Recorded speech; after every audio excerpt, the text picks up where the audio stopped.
Hi നമസ്കാരം ഏവർക്കും PSC ക്ലൈമറിന്റെ പുതിയ ഒരു ക്ലാസ്സിലേക്ക് സ്വാഗതം. അപ്പൊ നമ്മൾ ഇന്ന് പഠിക്കാൻ പോകുന്നത് 10ാം ക്ലാസ്സിൽ വരുന്ന 8ാമത്തെ പാഠഭാഗമാണ് ഇന്ത്യ സാമ്പത്തിക ഭൂമിശാസ്ത്രം. വളരെ പ്രധാനപ്പെട്ട ഒരു ഭാഗമാണ്. ഇതിൽ നിന്നുള്ള ക്വസ്റ്റ്യൻസ് എക്കണോമിക്സിൽ മാത്രമല്ല നമ്മുടെ ജോഗ്രഫി ഭാഗത്തുനിന്നും ഒക്കെ ചോദിക്കാറുണ്ട്. അതായത് കാർഷിക വിളകൾ എന്ന് പറയുന്ന ഒരു ടോപ്പിക് നമ്മുടെ എക്കണോമിക്സിലും ഉണ്ട്, അതേപോലെ ജോഗ്രഫിയിലും അത് കോമൺ ആയിട്ട് വരുന്നുണ്ട്. ഓക്കെ, അപ്പോ എന്തായാലും ക്വസ്റ്റ്യൻ വരുന്ന ഒരു മേഖല കൂടിയാണ്. സോ ആ ഒരു ഇമ്പോർട്ടൻസോട് കൂടിയിട്ട് പഠിക്കുക. അപ്പോ ആദ്യം ഇവിടെ നമുക്ക് നോക്കാനുള്ളത് നോക്കിക്കേ, ഇന്ത്യ ഒരു കാർഷിക രാജ്യമാണ്. ജനസംഖ്യയിൽ 2/3 ജനങ്ങളും കൃഷിയെ ആശ്രയിച്ച് ജീവിക്കുന്നവരാണ്. അപ്പൊ ഈ സെന്റൻസ് ഞാൻ പറയാൻ കാരണം ഈ ഒരു പോയിന്റ് ഒന്ന് നോട്ട് ചെയ്ത് വെച്ചേക്കുക. നമ്മുടെ ഇന്ത്യൻ ജനസംഖ്യയില് 2/3 2/3 ജനങ്ങളും കൃഷിയെ ആശ്രയിച്ച് ജീവിക്കുന്നവരാണ്. ആ കാര്യം ഒന്ന് ഓർത്തു വെച്ചേക്കുക. ഇനി ഭക്ഷ്യവിളകൾ കൂടാതെ ചില വ്യവസായങ്ങൾക്കുള്ള അസംസ്കൃത വസ്തുക്കളും കാർഷിക മേഖലയിൽ നിന്ന് ലഭിക്കുന്നുണ്ട്. അപ്പൊ അതൊക്കെ ജസ്റ്റ് മനസ്സിലാക്കിയിരിക്കുക. ഈ പോയിന്റ് മാത്രം ഒന്ന് നോട്ട് ചെയ്ത് വെച്ചേക്കുക. ജനസംഖ്യയില് 2/3 ജനങ്ങളും കൃഷിയെ ആശ്രയിച്ച് ജീവിക്കുന്നവരാണ്. ഇനി അടുത്ത നമുക്ക് പഠിക്കാനുള്ളത് ചില കാർഷിക കാലങ്ങളെ പറ്റിയാണ്. അപ്പൊ നിങ്ങൾ പരീക്ഷകളിൽ ഒരുപാട് പരീക്ഷകളിൽ PSC ഈ റീസെന്റ് ആയിട്ട് നടത്തിയതാണെങ്കിൽ ഇതിന് മുമ്പ് 2021 തൊട്ട് ഇങ്ങോട്ട് പല ക്വസ്റ്റ്യൻ പേപ്പറിലും നിങ്ങൾ കണ്ടിട്ടുണ്ടായിരിക്കും. താഴെ തന്നിട്ടുള്ളതിൽ ഖാരിഫ് വിളയ്ക്ക് ഉദാഹരണം ഏത്, റാബിക്ക് ഉദാഹരണം ഏത്, സൈദ് വിളയ്ക്ക് ഉദാഹരണം ഏത് എന്നൊക്കെ. അപ്പൊ നോക്കിക്കോ, ഓരോ കാലത്തിനും ഏറെ അനുയോജ്യമായ കാർഷിക വിളകൾ നമുക്കുണ്ട്. കൃഷി ചെയ്യുന്ന കാലത്തിന്റെ അടിസ്ഥാനത്തിൽ ഖാരിഫ്, റാബി, സൈദ് എന്നിങ്ങനെ 3 കാർഷിക കാലങ്ങൾ ഇന്ത്യയിലുണ്ട്. അപ്പൊ ഓർത്തോണേ, ഖാരിഫ്, റാബി, സൈദ് എന്ന് പറയുന്ന എന്താണ്? കാർഷിക കാലങ്ങളാണ്. അപ്പൊ ഇനി നമുക്ക് ഓരോന്നും നോക്കാം. ആദ്യത്തേതാണ് ഖാരിഫ്. ഖാരിഫിന്റെ വിളയിറക്കൽ കാലം എന്ന് പറഞ്ഞാൽ ജൂൺ ആണ്, അതായത് മൺസൂണിന്റെ ആരംഭത്തിലാണ്. ഇനി വിളവെടുപ്പ് കാലം എന്ന് പറഞ്ഞാൽ നവംബർ ആണ്. അപ്പൊ നമുക്ക് പറയാം ജൂൺ ടു നവംബർ ആണെന്ന് പറയും. അതിലെ ജൂൺ എന്ന് പറഞ്ഞാൽ എന്താണ്? വിള ഇറക്കുന്ന കാലമാണ്. നവംബർ എന്ന് പറഞ്ഞാലോ വിളവെടുപ്പ് കാലമാണ്. ഓക്കെ, ഇനി അവിടെ വരുന്ന പ്രധാന വിളകള് നെല്ലുണ്ട്, ചോളമുണ്ട്, പരുത്തിയുണ്ട്, തിനവിളകളുണ്ട്, ചണമുണ്ട്, കരിമ്പുണ്ട്, നിലക്കടലയുണ്ട്. ഓക്കെ, അപ്പൊ അതിൽ തിനവിളകൾ എന്താണെന്നത് ഇവിടെ കൊടുത്തിട്ടുണ്ട്. കണ്ടോ, ചെറുധാന്യങ്ങളെയാണ് തിനവിളകൾ എന്ന് വിളിക്കുന്നത്.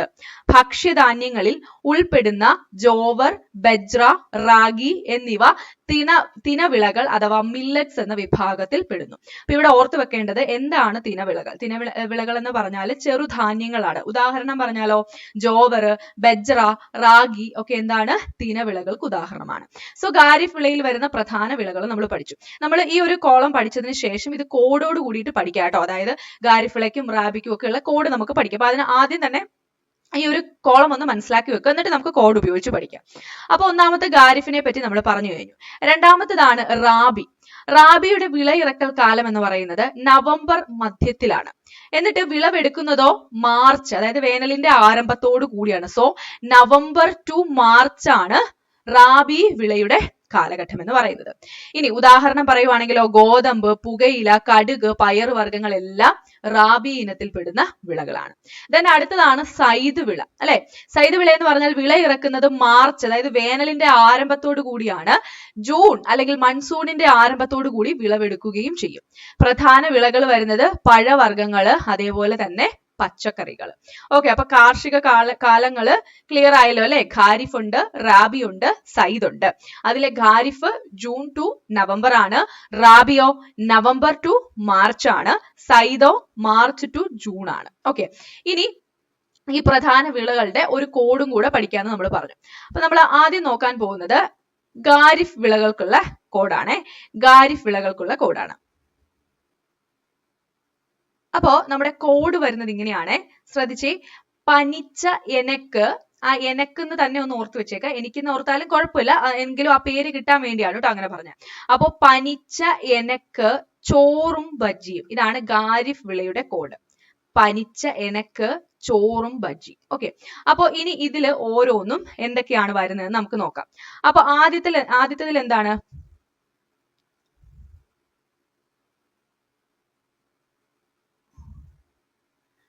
പനിച്ച എന്നതിലെ പാ സൂചിപ്പിക്കുന്നത് പരുത്തിയാണ്. പരുത്തിയാണ് പാ വരുന്നത്. പനിച്ചയിലെ നീ ആണെങ്കിലോ നിലക്കടല, നിലക്കടല. അതേപോലെ ച വരുന്നത് ശ്രദ്ധിക്കണേ, ചണമാണ്. സോ പരുത്തി, നിലക്കടല, ചണം. ഇനി എനക്കിലെ എ വരുന്നത് എള്ള്, എള്ള്. അതേപോലെ നേ എന്താണ്, നെല്ല്. പിന്നെ ഇക്ക കൊണ്ട് ഉദ്ദേശിക്കുന്നത് കരിമ്പാണെന്ന് ഓർക്കുക, കരിമ്പാണ്.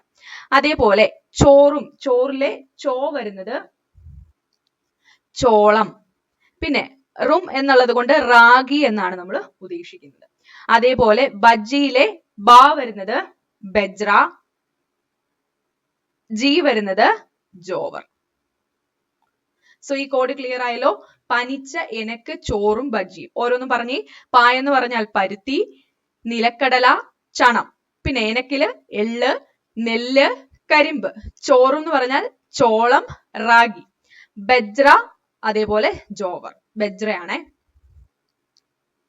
ഓക്കെ, അപ്പൊ ഇവിടെ ഓർക്കുക ചണവും ചോളവും ഒക്കെ എന്താണ്, ഒരു ഖാരിഫ് വിളയ്ക്ക് ഉദാഹരണമാണ്. ഇനി അടുത്ത് നമുക്ക് പഠിക്കാനുള്ളത് റാബി വിളയുടെ ഉദാഹരണമാണ്. ഓക്കെ, റാബി വിളയുടെ ഉദാഹരണത്തിന് വേണ്ടിയിട്ടുള്ള കോഡ് ഇതാണ്, Pappu go back, Pappu go back. ഇതും വളരെ സിമ്പിൾ ആയിട്ട് നമുക്ക് ഓർത്തിരിക്കാം. ആദ്യത്തെ പാ സൂചിപ്പിക്കുന്നത് പയറുവർഗ്ഗങ്ങളെയാണ്, പയറുവർഗ്ഗങ്ങളെയാണ്. ഇനി പൂ സൂചിപ്പിക്കുന്നതോ പുകയില, പുകയില.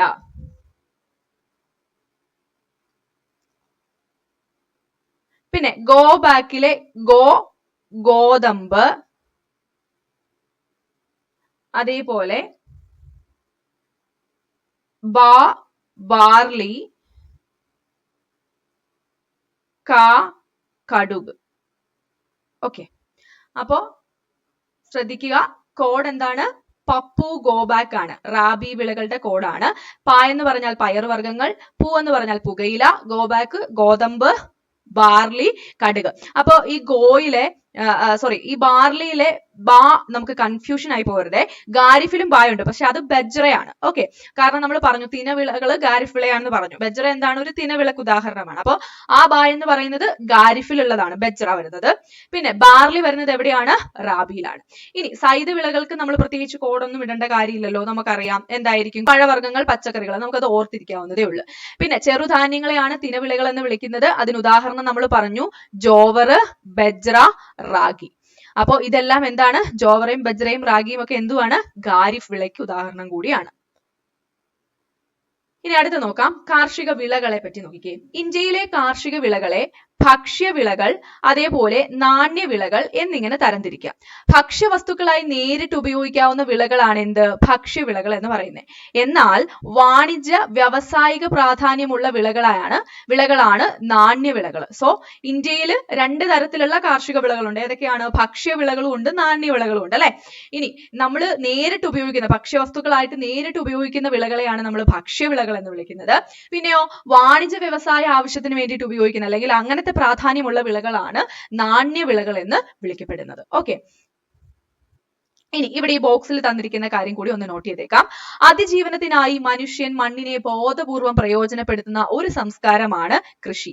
അതിപുരാതന കാലം മുതൽ തന്നെ കൃഷി മനുഷ്യന്റെ പ്രധാന ജീവിതോപാധിയായി കണ്ടെത്തിയിരുന്നു. അഗർ, ശ്രദ്ധിക്കണേ, അഗർ അതേപോലെ കൾച്ചർ എന്നീ രണ്ട് ലാറ്റിൻ പദങ്ങളിൽ നിന്നാണ് അഗ്രികൾച്ചർ എന്ന ഇംഗ്ലീഷ് പദം രൂപപ്പെട്ടിട്ടുള്ളത്. അപ്പൊ നമുക്കറിയാം ഇംഗ്ലീഷിൽ കൃഷി എന്ന് പറഞ്ഞാൽ എന്താണ്, അഗ്രികൾച്ചർ എന്നാണ് നമ്മൾ പറയുന്നത്, അല്ലെ. അപ്പൊ ഈ അഗ്രികൾച്ചർ എന്ന് പറയുന്ന ഇംഗ്ലീഷ് പദം വന്നിരിക്കുന്നത് ലാറ്റിൻ പദത്തിൽ നിന്നാണ്. ഏതൊക്കെ ലാറ്റിൻ പദത്തിൽ നിന്നാണ്, അഗർ എന്ന ലാറ്റിൻ പദത്തിൽ നിന്നും അതേപോലെ കൾച്ചർ എന്ന ലാറ്റിൻ പദം കൂടെ ചേർന്നിട്ടാണ് അഗ്രികൾച്ചർ എന്ന ഇംഗ്ലീഷ് പദം രൂപപ്പെട്ടിട്ടുള്ളത്. അപ്പൊ ഈ അഗർ എന്നതിന്റെ അർത്ഥം എന്താണ്, അഗർ എന്ന് പറഞ്ഞാൽ കര എന്നാണ് അർത്ഥം. അതേപോലെ കൾച്ചർ എന്നതിന് കൃഷി എന്നാണ് അർത്ഥം, അതായത് അല്ലെങ്കിൽ കൾട്ടിവേഷൻ എന്നാണ് അർത്ഥം വരുന്നത്. ഓക്കെ, അപ്പൊ അങ്ങനെയാണ് ഇംഗ്ലീഷ് നെയിം ആയിട്ടുള്ള അഗ്രികൾച്ചർ ലാറ്റിൻ വാക്കുകളിൽ നിന്നാണ് ഫോം ചെയ്തത് എന്നുള്ള കാര്യം ഒന്ന് ഓർത്തു വെച്ചേക്കാം. അപ്പൊ ആ ഒരു കാര്യം മാത്രമാണ് ആ ബോക്സിൽ നമുക്ക് നോക്കാനുള്ളത്. ഓക്കെ, അപ്പൊ ഇനി നമുക്ക് ഓരോ വിളകളെ പറ്റിയും പഠിക്കാനുണ്ട്.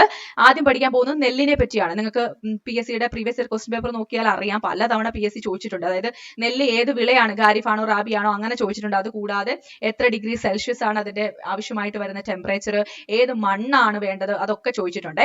അപ്പൊ നോക്കാം, ഇന്ത്യയിലെ മുഖ്യ ഭക്ഷ്യവിളയായിട്ടുള്ള നെല്ലെന്ന് പറഞ്ഞാൽ എന്താണ്, ഒരു ഖാരിഫ് വിളയാണ്. അപ്പൊ ഒന്നാമത്തെ പോയിന്റ് കിട്ടി, നെല്ലെന്ന് പറയുന്നത് എന്താണ്, ഒരു ഖാരിഫ് വിളയാണ്. ഇനി നെൽകൃഷിക്ക് വേണ്ട മഴയും അതേപോലെ താപനിലയും. അപ്പൊ ഇവിടെ നോക്കിക്കോ, ഉയർന്ന താപനില അതായത് എത്രയാണ് 24 ഡിഗ്രി സെൽഷ്യസിന് മുകളിൽ വേണം.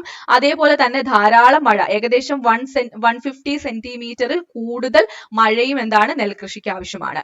ഇനി ആവശ്യമായിട്ടുള്ള മണ്ണ് ഏതാണ്? എക്കൽ മണ്ണാണ്. അപ്പൊ വളരെ പ്രധാനപ്പെട്ട പോയിന്റുകളാണ് കേട്ടോ പറയുന്നത്.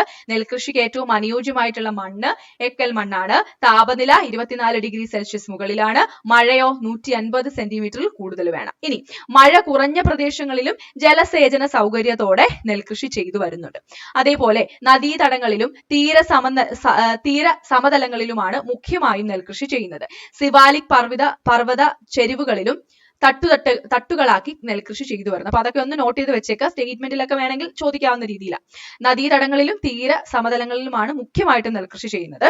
എന്നാൽ സിവാലിക് പർവ്വത ചെരിവുകളിലും തട്ടുതട്ടായിട്ട് ഈ നെൽകൃഷി ചെയ്തു വരുന്നുണ്ട്. ഓക്കെ, അപ്പോ ഇനി ഇവിടെ നെൽകൃഷിയെ പറ്റി പഠിക്കുന്ന സമയത്ത് നമ്മുടെ SCERT ഇല്ല, പക്ഷെ നിങ്ങൾ റാങ്ക് ഫയലിൽ നിന്നൊക്കെ പഠിച്ചിട്ടുണ്ടായിരിക്കും. അപ്പൊ ആ കാര്യം കൂടി ഞാൻ ഒന്ന് പറയാം, ഒന്ന് നോട്ട് ചെയ്ത് വെച്ചോണം. അതായത് നെല്ലിന്റെ ശാസ്ത്രീയ നാമം അത് പരീക്ഷയ്ക്ക് ചോദിച്ചിട്ടുണ്ട്. നെല്ലിന്റെ ശാസ്ത്രീയ നാമം ഒറൈസ സറ്റൈവ എന്നാണ്. ഒറൈസ സറ്റൈവ എന്നാണ്. അതേപോലെ അടുത്ത ക്വസ്റ്റ്യൻ, ലോകത്തിൽ നെല്ല് ഉൽപാദനത്തിൽ 1-ാം സ്ഥാനത്തുള്ള രാജ്യം അതേതാണ്? ചൈനയാണ്. ലോകത്തിലെ നെല്ല് ഉൽപാദനത്തിൽ 1-ാം സ്ഥാനത്ത് നിൽക്കുന്ന രാജ്യം എന്ന് പറയുന്നത് ചൈനയാണ്. അതേപോലെ തന്നെ ലോകത്തിൽ അരിയുടെ ഉപഭോഗത്തിൽ 1-ാം സ്ഥാനത്ത് നിൽക്കുന്ന രാജ്യം ഏതാണെന്ന് ചോദിച്ചാലും അത് ചൈനയാണ്. ഇനി നെൽകൃഷിക്ക് 1-ാം സ്ഥാനത്തുള്ള ഇന്ത്യൻ സംസ്ഥാനം ഏതാണെന്ന് ചോദിച്ചാൽ അത് പശ്ചിമ ബംഗാൾ അല്ലെങ്കിൽ എന്താണ്? വെസ്റ്റ് ബംഗാൾ ആണ്. അപ്പോൾ നെൽകൃഷിക്ക് ഒന്നാമതായിട്ട് നിൽക്കുന്ന ഇന്ത്യൻ സംസ്ഥാനം ഏതാണ്? അത് പശ്ചിമ ബംഗാൾ ആണ്. ഓക്കെ, അപ്പൊ അത്രയും കാര്യം ഓർക്കുക. പിന്നെ ഒരു ഇയറും കൂടി ഇവിടെ ഓർക്കാൻ 2004, അതായത് ഐക്യരാഷ്ട്രസഭ അന്താരാഷ്ട്ര നെല്ല് വർഷമായിട്ട് ആചരിച്ചത് എന്നാണെന്ന് ചോദിച്ചാൽ അത് 2004 ആണ്. ഓക്കെ, അപ്പോ അത്രയും കാര്യം ഓർക്കുക. അപ്പൊ എന്താ നമ്മൾ പറഞ്ഞത്? നെല്ലെന്ന് പറയുന്നത് നമ്മുടെ ഇന്ത്യയിലെ മുഖ്യ ഭക്ഷ്യ വിളയാണ്. ഇതൊരു ഖാരിഫ് വിളയാണ്. എക്കൽ മണ്ണാണ് നെൽകൃഷിക്ക് ഏറ്റവും അനുയോജ്യമായിട്ടുള്ള മണ്ണ്. ഉയർന്ന താപനിലയിൽ അതായത് 24 ഡിഗ്രി സെൽഷ്യസിന് മുകളിലും അതേപോലെ തന്നെ ഏകദേശം 150 സെന്റിമീറ്റർ മഴയുമാണ് ഈ നെൽകൃഷിക്ക് ആവശ്യമായിട്ടുള്ളത്. മഴ കുറഞ്ഞ പ്രദേശങ്ങളിലും ജലസേചന സൗകര്യത്തോടു കൂടി നെൽകൃഷി ചെയ്യാറുണ്ട്. പിന്നെയോ ഒറൈസ സറ്റൈവ എന്നുള്ളതാണ് നെല്ലിന്റെ ശാസ്ത്രീയ നാമം. ചൈനയാണ് നെല്ല് ഉൽപാദനത്തിലും അതേപോലെ തന്നെ നെല്ലിന്റെ ഉപഭോഗത്തിലും ഒക്കെ ഏറ്റവും ഫസ്റ്റ് നിൽക്കുന്ന രാജ്യം. വെസ്റ്റ് ബംഗാൾ ആണ് ഇന്ത്യയിൽ ഏറ്റവും കൂടുതൽ നെല്ല് ഉൽപ്പാദിപ്പിക്കുന്ന സംസ്ഥാനം. അന്താരാഷ്ട്ര നെല്ല് വർഷമായിട്ട് ആചരിക്കുന്നത് 2004 ആണ്. ഓക്കെ, ഇവിടെ മറ്റൊരു ക്വസ്റ്റ്യൻ കൂടെ നമ്മൾ ഈ പറഞ്ഞു പോയതിലുണ്ട്. അതായത് ഇവിടെ നമ്മൾ തിനവിളകളെ പറ്റി പറഞ്ഞിട്ടുണ്ടായിരുന്നല്ലോ. അതായത് ധാന്യങ്ങളെയാണ് തിനവിളകൾ എന്ന് വിളിക്കുന്നതെന്ന് പറഞ്ഞിട്ടുണ്ടായിരുന്നല്ലോ. അപ്പോ നമ്മുടെ ഈ കഴിഞ്ഞ 2024-23 സമയത്ത് ചോദിച്ച ഒരു PSC പരീക്ഷയുടെ ക്വസ്റ്റ്യൻ ഇതായിരുന്നു. 2023 ഏത് അന്താരാഷ്ട്ര വർഷമായിട്ടാണ് ആചരിക്കുന്നത് എന്നുള്ളത്. അപ്പൊ അത് ഓർത്തു വെച്ചോണേ. 2023 എന്നത് ചെറുധാന്യ വർഷമാണ്. ചെറുധാന്യ വർഷമാണ്, അല്ലെങ്കിൽ international year of millets. Okay, അപ്പം ആ കാര്യം കൂടി ഇവിടെ ഒന്ന് ഓർത്തു വെച്ചേക്കാം. നമുക്കിനി ബാക്കി നോക്കാം. അപ്പൊ നെല്ലിനെ പറ്റി നമ്മൾ പറഞ്ഞു കഴിഞ്ഞു. ഇനി അടുത്തത് പറയാനുള്ളത് ഗോതമ്പിനെ പറ്റിയാണ്. അപ്പൊ ആദ്യം തന്നെ നമുക്കറിയാവുന്ന ഒരു പോയിന്റ്, ഗോതമ്പ് എന്ന് പറയുന്നത് എന്താണ്? ഒരു റാബി വിളയാണ്. അപ്പോൾ ഓരോ പോയിന്റ്സ് നമുക്ക് നോക്കാം. ഇന്ത്യയിൽ ഉൽപാദനത്തിൽ 2-ാം സ്ഥാനത്തുള്ള ഭക്ഷ്യവിളയാണ് ഏത്? ഗോതമ്പ്. 1-ാം സ്ഥാനത്തുള്ളത് ഏതാണ്? നെല്ല്. നമ്മൾ പറഞ്ഞു കഴിഞ്ഞു അല്ലെ. അതേപോലെ ഗോതമ്പ് എന്ന് പറയുന്നത് ഒരു റാബി വിളയ്ക്ക് ഉദാഹരണമാണ്. ഇനി നീർവാർച്ചയുള്ള എക്കൽ മണ്ണാണ് ഗോതമ്പ് കൃഷിക്ക് ഉത്തമം. നെൽകൃഷിക്കാണെങ്കിലോ എക്കൽ മണ്ണാണെന്ന് നമ്മൾ പറഞ്ഞിരുന്നു. അടുത്ത പോയിന്റ്, മുഖ്യമായും മിതോഷ്ണ മേഖലയിൽ കൃഷി ചെയ്യുന്ന ഈ വിളയ്ക്ക്, ഏത് മേഖലയിലാണ്? മിതോഷ്ണ മേഖലയിൽ കൃഷി ചെയ്യുന്ന ഈ വിളയ്ക്ക് 10 ഡിഗ്രി സെൽഷ്യസ് മുതൽ 26 ഡിഗ്രി സെൽഷ്യസ് വരെ താപനിലയും 75 സെന്റിമീറ്റർ മഴയും അനിവാര്യമാണ്. അപ്പൊ ശ്രദ്ധിക്കണം, 10 ഡിഗ്രി സെൽഷ്യസ് മുതൽ 26 ഡിഗ്രി സെൽഷ്യസ് വരെ ടെമ്പറേച്ചർ അഥവാ താപനിലയാവാം. 75 സെന്റിമീറ്റർ മഴയും ആവശ്യമാണ്. നെല്ലിന് എന്തായിരുന്നു? 24 ഡിഗ്രി സെൽഷ്യസിന് മുകളിൽ ടെമ്പറേച്ചർ വേണം, 150 സെന്റിമീറ്റർ മഴ വേണം. ഓക്കെ, അപ്പൊ കമ്പയർ ചെയ്ത് പഠിച്ച് ഓർത്തിരിക്കുക. ഇനി അപ്പൊ ഗോതമ്പിനെ പറ്റി ഇത്രയും കാര്യങ്ങൾ നമ്മൾ പറഞ്ഞു. എക്സ്ട്രാ ആയിട്ട് 1-2 കാര്യം കൂടെ പറയാം. അതായത് നമ്മൾ പറഞ്ഞു നെല്ലിന്റെ ശാസ്ത്രീയ നാമം എന്തായിരുന്നു? ഒറൈസ സറ്റൈവ എന്നാണെന്ന് പറഞ്ഞു അല്ലെ. അതേപോലെ ഗോതമ്പിന്റെ ശാസ്ത്രീയ നാമം ഒന്ന് ഓർത്തേക്കുക, ട്രിറ്റിക്കം ഈസ്റ്റിവം എന്നാണ്. ട്രിറ്റിക്കം ഈസ്റ്റിവം. ഇനി ഗോതമ്പ് ഉൽപാദനത്തിൽ ഒന്നാം സ്ഥാനത്ത് നിൽക്കുന്ന രാജ്യം ഏതാണെന്ന് ചോദിച്ചാൽ അത് ചൈനയാണ്. നെല്ല് ഉൽപാദനത്തിലും ഒന്നാം സ്ഥാനത്തുള്ളത് ചൈന തന്നെയാണ് അല്ലെ. അതേപോലെ ഇന്ത്യയിൽ ഗോതമ്പ് ഉൽപാദനത്തിൽ ഒന്നാം സ്ഥാനത്തുള്ള ഇന്ത്യൻ സംസ്ഥാനം ചോദിച്ചാലോ അത് ഉത്തർപ്രദേശ് ആണ്. ഏതാണ്? ഉത്തർപ്രദേശ് ആണ്. സോ ട്രിറ്റിക്കം ഈസ്റ്റിവം എന്നുള്ളതാണ് രാസനാമം. ചൈനയാണ് ഒന്നാം സ്ഥാനത്തുള്ള രാജ്യം. ഉത്തർപ്രദേശ് ആണ് ഒന്നാം സ്ഥാനത്ത് നിൽക്കുന്ന ഇന്ത്യൻ സംസ്ഥാനം. അപ്പൊ അത്രയും കാര്യങ്ങളൊക്കെയാണ് ഗോതമ്പുമായിട്ട് ബന്ധപ്പെട്ട് നിങ്ങൾ ഓർത്തു വെക്കേണ്ടത്. അടുത്ത നമുക്ക് ചോളത്തെ പറ്റി നോക്കാം. ചോളം അല്ലെങ്കിൽ മെയ്സ്. വിളകളുടെ ഉൽപാദനത്തിൽ ചോളത്തിന് 3-ാം സ്ഥാനമാണുള്ളത്. ഒന്നാരാണ്? നെല്ലാണ്. രണ്ടെന്ന് പറയുന്നത് ഗോതമ്പാണ്. ആൻഡ് ദെൻ 3-ാം സ്ഥാനം വരുന്നതോ? 3-ാം സ്ഥാനം വരുന്നത് ചോളത്തിനാണ്. 3-ാം സ്ഥാനം വരുന്നത് ചോളത്തിനാണ്. ഓക്കെ. ഉഷ്ണകാലത്തും ശൈത്യകാലത്തും ഇന്ത്യയിൽ ചോളം കൃഷി ചെയ്യുന്നുണ്ട്. അപ്പൊ ചോളം ഉഷ്ണകാലത്തും ശൈത്യകാലത്തും കൃഷി ചെയ്യാൻ പറ്റുന്ന ഒരു വിളയാണ് എന്നുള്ള കാര്യം ഓർക്കുക. അതേപോലെ ശരാശരി 75 സെന്റിമീറ്റർ വാർഷിക വർഷപാതം ലഭിക്കുന്ന പ്രദേശങ്ങളിലാണ് ഇത് കൃഷി ചെയ്യുന്നത്. അപ്പം എത്ര മഴ വേണം? 75 സെന്റിമീറ്റർ. ഗോതമ്പ് പോലെ തന്നെ 75 സെന്റിമീറ്റർ മഴ വേണം. നീർവാർച്ചയുള്ള ഫലഭൂഷ്ടമായിട്ടുള്ള മണ്ണാണ് ഏറ്റവും അനുയോജ്യം. നീർവാർച്ചയുള്ള ഫലഭൂഷ്ടമായ മണ്ണാണ് ചോളം കൃഷിക്ക് അനുയോജ്യം. ഇനി മധ്യപ്രദേശ്, കർണാടക, രാജസ്ഥാൻ, ഉത്തർപ്രദേശ് എന്നീ സംസ്ഥാനങ്ങളിലാണ് മുഖ്യമായും ചോളം കൃഷി ചെയ്യുന്നത്. ഏതൊക്കെ സംസ്ഥാനങ്ങളാണ്? മധ്യപ്രദേശ്, കർണാടക, രാജസ്ഥാൻ, ഉത്തർപ്രദേശ്, UP. ഓർത്തു വെക്കുക. മധ്യപ്രദേശ്, ഉത്തർപ്രദേശ്, കർണാടക, രാജസ്ഥാൻ ഇവിടെയാണ് ചോളം കൃഷി ചെയ്യുന്നത്. നെല്ല്, ഗോതമ്പ്, ചോളം എന്നിവയെ കൂടാതെ ബാർലി, തിനവിളകൾ, പയർ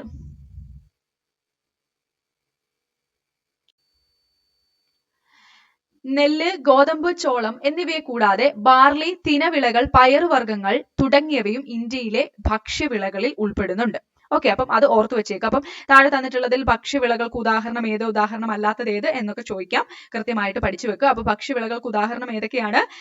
നെല്ല്, ഗോതമ്പ്, ചോളം, പിന്നെയോ ബാർലി ഉണ്ട്, തിനവിളകളുണ്ട്, പയറുവർഗ്ഗങ്ങളുണ്ട്.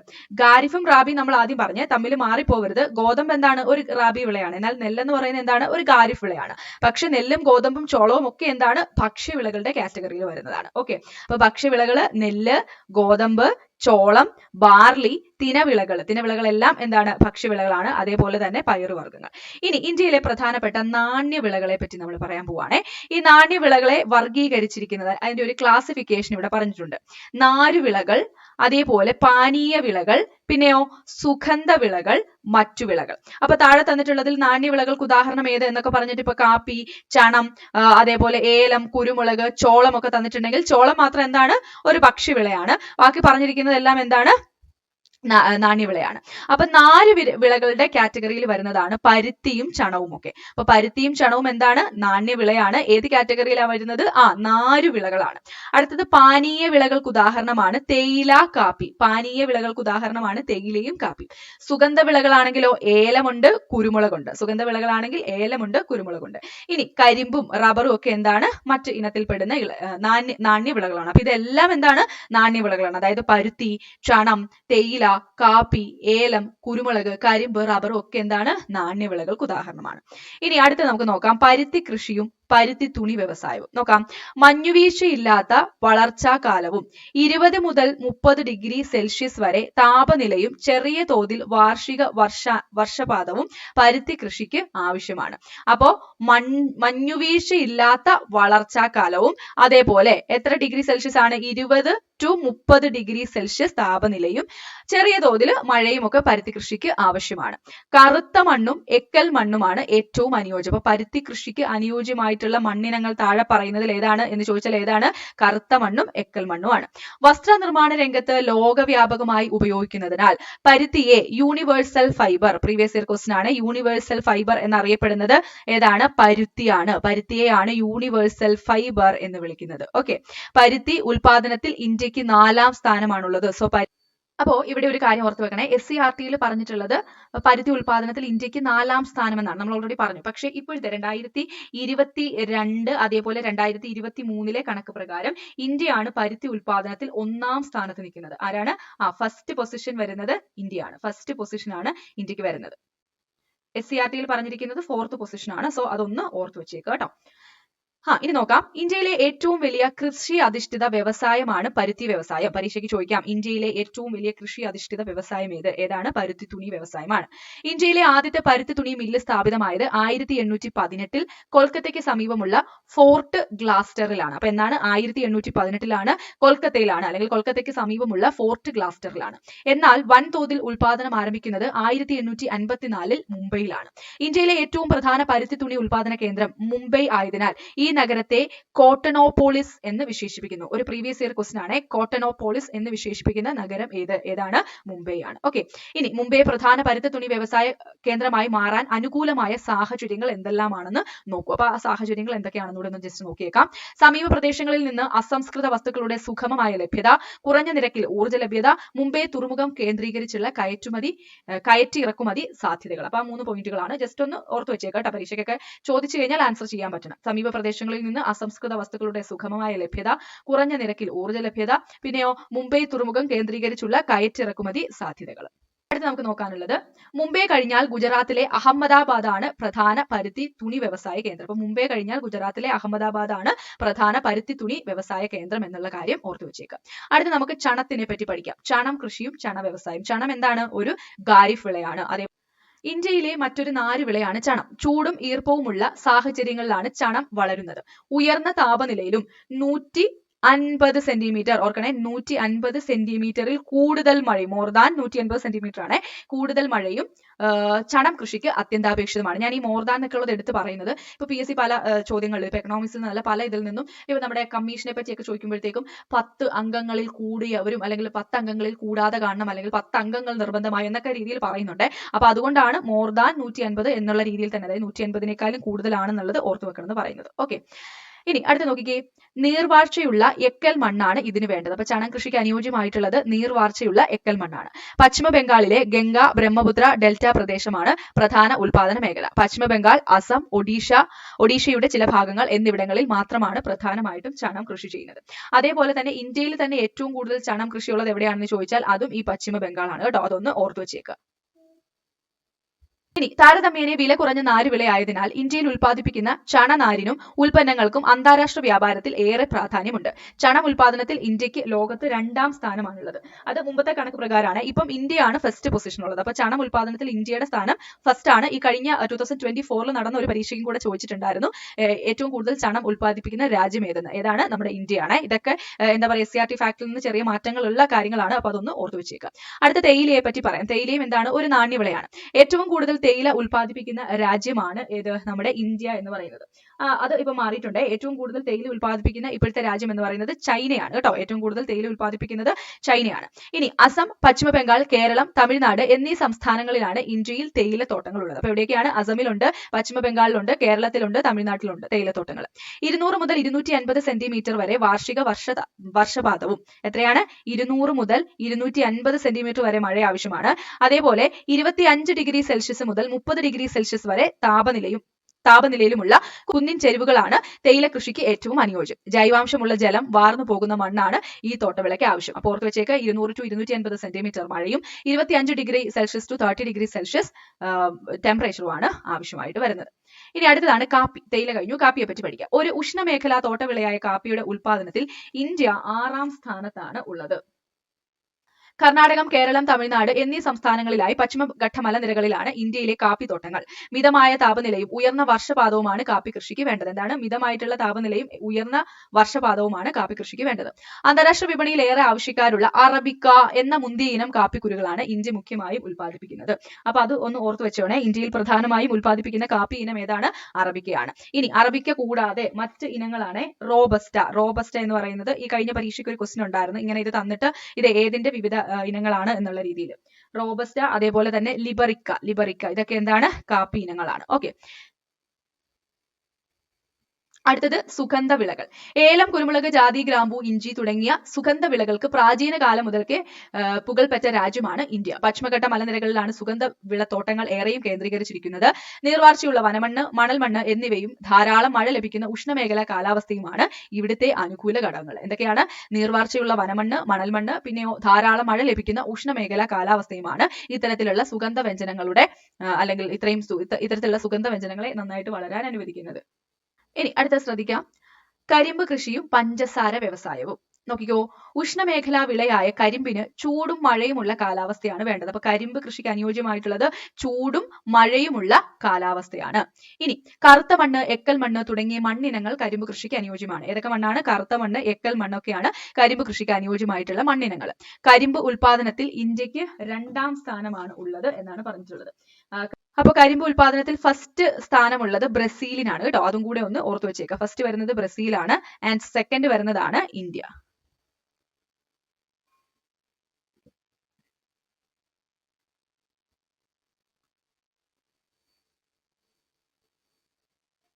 ഇനി ഈ പാരഗ്രാഫിലുള്ള ഒരു പോയിന്റ് നോട്ട് ചെയ്യണേ. അതായത് കരിമ്പ് വിളവെടുത്ത് കഴിഞ്ഞാൽ ഉടനെ തന്നെ ഫാക്ടറികളിൽ എത്തിച്ച് അതിന്റെ നീരെടുക്കേണ്ടതാണ്. അല്ലെങ്കിൽ കരിമ്പിലെ സൂക്രോസിന്റെ അളവ് കുറയും. നോട്ട് ചെയ്ത് വെച്ചേക്കണേ, സ്റ്റേറ്റ്മെന്റ് രീതിയിലുള്ള ക്വസ്റ്റ്യൻസിലൊക്കെ ചോദിക്കാം. അപ്പൊ കരിമ്പ് ഇങ്ങനെ വിളവെടുത്ത് കഴിഞ്ഞാൽ ഉടനെ തന്നെ എന്ത് ചെയ്യണം? ഫാക്ടറിയിൽ എത്തിച്ചിട്ട് അതിന്റെ നീര് പിഴിഞ്ഞെടുക്കേണ്ടതാണ്. കാരണം കൂടുതൽ നേരം ഇരുന്നിട്ടുണ്ടെങ്കിൽ അതിന്റെ സൂക്രോസിന്റെ അളവ് കുറഞ്ഞു പോകും.